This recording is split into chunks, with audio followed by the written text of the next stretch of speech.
What's up guys, and welcome to a brand new channel dedicated to all things airsoft. Now that may seem a little bit strange because I've never actually tried airsoft yet. What I have been doing though is watching YouTube videos of popular airsofters and doing research into gear and guns and tactics and venues in the UK, which is where I'm based, and it definitely strikes me as the sort of sport I could get into where it combines shooting people with kick-ass looking guns and gear which you can upgrade and customise. So it sounds great. So I thought I'd set up this YouTube channel so you guys could follow a complete novice's journey and see where it takes us. I'll be looking into gear and guns and upgrading them and meeting other airsofters and trying out all different venues around here. So come along on the journey and let's see where we go. So I have my first airsoft experience booked in for a couple of weeks. I'll be posting the footage of that up on this channel. However, in the meantime, I've been going down the rabbit hole of looking at gear. I'm trying not to buy too much before I've even tried it because, well, who knows, maybe I'll hate it. I don't think I will, but you never know. But I have been looking at a few pieces I wanted to get before turning up on the first day. Now, I don't want to chuck too much money at getting all the gear up front because it might be the wrong gear for me. I might find I want to play in a different way and the gear I buy won't suit that sort of gameplay. Or I realise I've bought a lemon and, you know, wasted money that way. But I did want to get a few essentials up front before going, which I think would be upgrades over sort of the rental equipment you'll get at a lot of the airsoft sites. And especially with what's going on with COVID at the moment, a lot of the places won't actually rent you things like goggles and face masks. You have to buy it off them. And I thought, well, maybe they're not going to be the best quality from an on-site shop, I don't know. So I thought I'd do a little bit of research and buy just a few little items just to get me going. So what I've actually bought then, I've tried to keep it simple and concentrate on one area, which is the sort of head protection area. So first up, I have this. It is a multicam cap. Multi-camo, as I've found out, not multi-camera, which I thought originally. I am a novice. Yeah, I've got this multi-cam cap. Got this off Amazon. It was about £9, I think. I'll stick the link in the description below. It's kind of got the British woodlandy sort of camo, which is what I'm going to be going for, I think. It's got a Velcro patch on the front. It's got one on the top and one on the back as well. I mean, pretty good quality. It's got a Velcro strap at the back, so you can, you know, tighten it as much as you need. Really squeeze the old melon there. I think it should do the job. So why did I get a cap over a helmet? A couple of reasons. Cost is obviously one of the big reasons. I didn't want to spend a lot of money on something to begin with.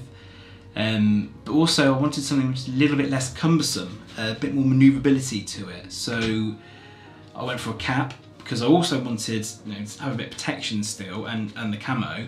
And then to go with it as well, I've got this mount for the GoPro. It will just clip on the front here on the peak, and then that should hopefully hold my GoPro. I don't know how secure it's going to be. It might fall off within 5 minutes. We'll soon find out. So I also went for this mesh face protector. This particular model comes with the mesh over the ears as well. It has a sort of elasticated strap around the back with adjusting fasteners. It just pops over your head like so. It's probably going to need a little bit of adjustment to get it just right. But there you go, as you can see, it protects your ears pretty well. It's got the camo as well, which matches the hat camo, the multicam. There we go. One of the reasons I went for this particular model with the ear protectors is obviously I don't want to get shot in the ear because that's going to hurt. But another reason is a lot of the designs of the other models, they had straps sort of going across the ear, and that looks like it's going to hurt after a while. If that starts rubbing around, or if you get a plastic strap right in your eardrum, that's going to hurt. So I thought I'll give this one a go. It was a little bit more money than the other ones. This was, I think it was £21 off Amazon again. Links in the description below. And I think, the build quality seems pretty good. It's nicely padded around the side, like a bit of a foam mesh as well. So I'm hoping it shouldn't get too sweaty on here. To have a shave before I put it on. So we'll see how we get on with that. When it comes to goggles, I was torn between two different types, and I couldn't make up my mind which one I wanted. So I did what any normal rational person would do, and I ordered both of them.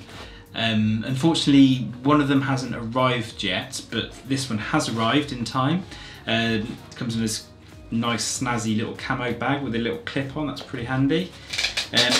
These are the sort of, I think they're called X800 military sort of style goggles. I don't know if you can see that there. Let's go straight on, see what they look like. Gotta make it a bit tight. Oh, there we go. Oh, yeah, they do feel a little bit snug on my head. I'm sure they'll be fine when I've sorted the adjustment out. It just feels a little bit tight here under the cheekbones, but other than that, yeah, you get a really good field of view in them. They do actually come with a couple of other lenses as well. You sort of have like a yellow tint there, and then there's another clear lens here, so I might put that in if it's not too sunny.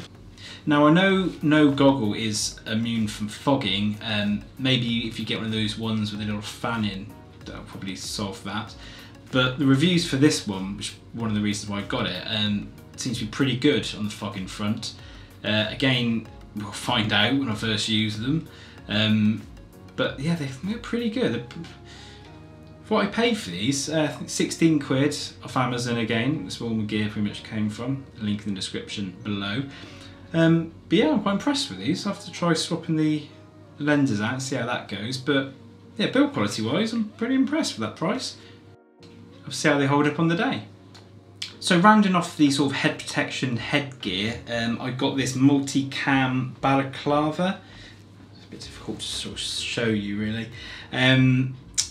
I bought this one because you can wear it lots of different ways. You can have it as a full balaclava, you could have it as a sort of a half face mask, which I think is what I'll do. Pop it on and show you. So, get the hair out of the way. Yeah, you can have it sort of the full balaclava, which I'll have my face protection underneath, or you can just pull the back down and have it as a half mask, or even just as a neck protector. Now I'm not sure how much sort of airflow is going to be restricted with this over my mouth and nose. It doesn't seem too bad at the moment, but you know, when you're running around on a warm day, it might be a bit of an issue. I'll try it and I'll let you guys know how I got on with it. Again, I got this off Amazon. I paid 8 quid for it, and it comes in sort of about 12 different colours, I think. So you've got plenty of options with it, and I just thought it'd add a nice bit of camo to sort of my neck area, as well as also protecting any exposed bit of skin from being shot. So the final bit of gear I got is these tactical gloves. Again, I got these off Amazon. I paid about 15 quid for them, I think it was. I'll pop a link in the description below. I like these ones because it has the sort of the hard casing across where your knuckles go, so when I'm fumbling around the forest floor, I should be well protected. It has these little vents as well on the fingers, which should be good if you have sweaty hands. And the build quality is really good actually. I'm quite impressed with them. The stitching looks top notch, and I don't think they're going to fall apart, but I might be wrong. They come with this sort of Velcro fastener across the wrist, and there's a little loop there for attaching them to your vest or your bag. They open up pretty wide, so let's try one. Oh, I went for the medium, but these are a little bit, maybe a bit on the tight side. Maybe I might go back and get myself a large, I have to see. They've got these sort of little pads on the fingers and thumbs here, which means you can still use your smartphone, so that's quite a nice little touch as well. Yeah, so we get on with these. They feel pretty good.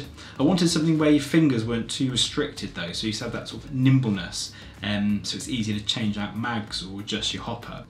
Well, there we have it. That's a quick overview of the few little bits and pieces I've bought from a complete novice's point of view. I didn't want to go too crazy and buy too much stuff. I do have to keep stopping myself though, because there's things I do want to buy, but I just want to hold off for the time being. Wouldn't mind some proper camo clothing, and then you start thinking, oh, maybe I should get myself a vest as well, and then you kind of go on from there. But no, I don't want to be that guy. I don't want to be all the gear, no idea on day one.